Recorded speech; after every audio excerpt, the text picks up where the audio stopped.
Hi. Okay, today we are going to get started with forming a bezel. Information on what types of things you can use a bezel setting for are available in a handout on D2L. I have here my matching set of cabochons that I'm going to use. I'm trying to get them where you can see them. That I'm going to use for bezel setting. They're just glass, and I've attached some flower petals to the back. Thought it would look cool. Anything with slope sides and a flat back can be set with a bezel.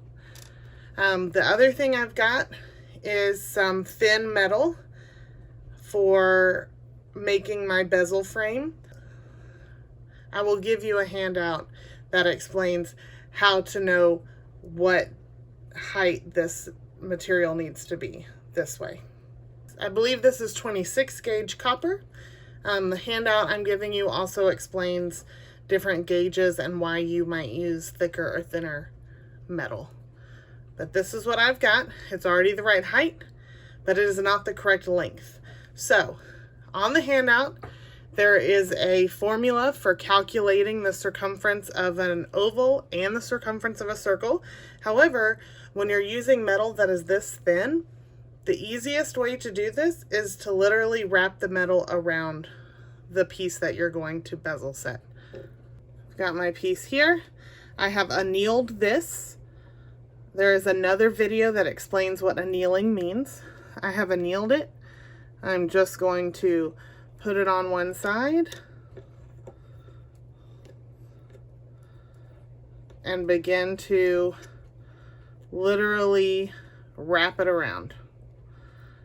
Because the metal is annealed, it's nice and pliable, and I can do this fairly easily if I'm not trying to make it where you guys can see it. You want to try and put the joint on the side, on the long side, just because there's going to be less tension there. All right, so I've wrapped it around. I just overlap it a little and then use a Sharpie or something to mark the overlap right there.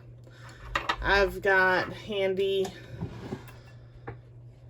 my dart that I use sometimes as a scribe. So I'm just gonna bloop, scribe that line right there. And then I can unwrap it.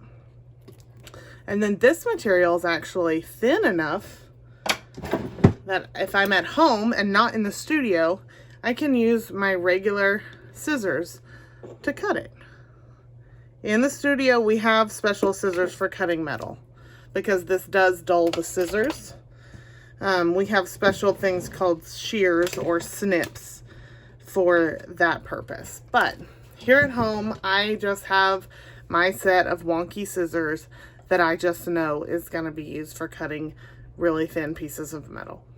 Okay, so now I have my piece of bezel wire is what it's called when it's this size and this thin. And then I need to follow the basic instructions of forming a ring, which we will probably do the first day of class, but basically I'm going to, with my fingers, because this is so thin and easy, form this into kind of a teardrop U shape, and then bring the top together, and I want to end up with the top flat. Okay, so sometimes we call this boat shape, canoe shape, whatever. And then I can use my fingers. You see how there's a gap? I need to put enough tension on here so that it holds itself close. So I'm going over, around, just hardening the sides of this metal. There we go. You see how it's pressed up against itself now without much help. But if you look at the sides, it's still kind of wonky. So I'm just going to take my pair of either flat nose or chain nose pliers and just kind of use them as like a quick little hammer, sort of, to flatten them out. To flatten it out so that it lays flat like that. And then I'm ready to clean it and solder it. All right, I'm outside. I'm going to solder my bezel frame. So first thing I need to do is put flux on the piece. The flux is going to keep it clean. Solder does not like dirty spaces. It's kind of like this. I want to. So you must keep it clean. As the metal gets hot, it will oxidize and turn black, which the solder doesn't like. So I take a little bit of paste flux and just put it on the area I'm going to solder. There's no need to cover the entire piece.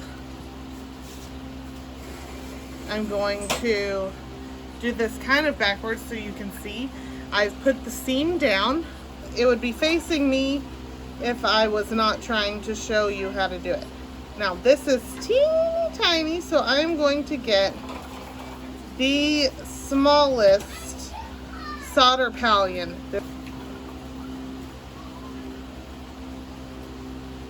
I'm going to put it right there. Now, solder moves toward the heat. So I'm going to show you this before I turn this on.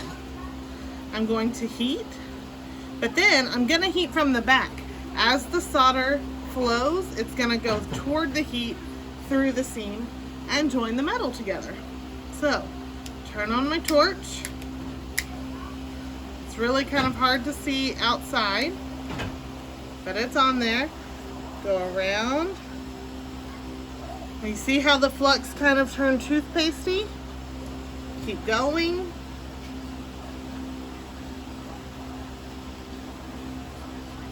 And I think it went. It's kind of hard to tell, to be honest. And there it is. I'm finished soldering my bezel frame, and now I need to shape it because this is not the same shape as this. So in order to do that, I'm going to use something called a bezel mandrel. These are bezel mandrels. They're long, skinny sticks, and they're tapered. You see, they're skinnier at the top and bigger at the bottom. And you can see we've got two shapes. We've got a circle and we've got an oval. I think we even have a square one in the studio.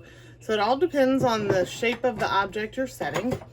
If you're trying to set something that's an organic shape, then you might have to use pliers and other tools to get the proper shape.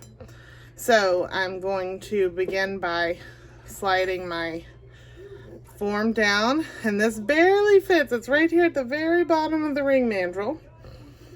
And if I was in the studio, I would go to a stump, but I'm here at my home studio.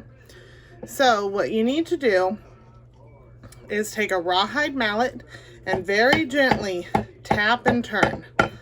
Okay? You don't want to go really hard because you don't want to stretch it out. You've matched it to the size of your object and you don't want to change that.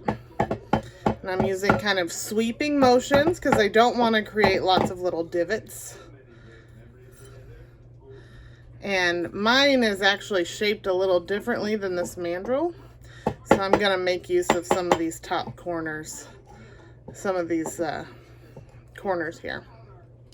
And then I can take it off. And you always want to turn it over and go back down because since it's tapered, it's going to be slightly slanted inwards. And you don't want that. You need it to be straight up and down so you can get your object into it. So tighten it, put it back down, hammer it again, slide it off, and we check it. And now you can see it's a little bit more round than my stone because of the shape of my mandrel. So I'm going to set my stone into it and squeeze it a little and let the stone shape it.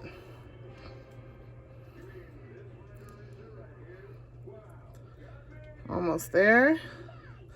Looks like I might have made it a little too small. That's not a big deal. If that happens to you, There are a pair of pliers in the studio that are, in my opinion, the best pair of pliers. They save my life all the time. So I bought my own. It's like this. It's got a round side and a flat side. And you see how this kind of comes to a point. When you squeeze it, it's kind of like hitting it with a hammer, and it'll stretch it just a little bit on the inside but keep the outside straight. So you just squeeze. And then this is tapered as well, so you'll need to turn it over and do the same thing on the other side.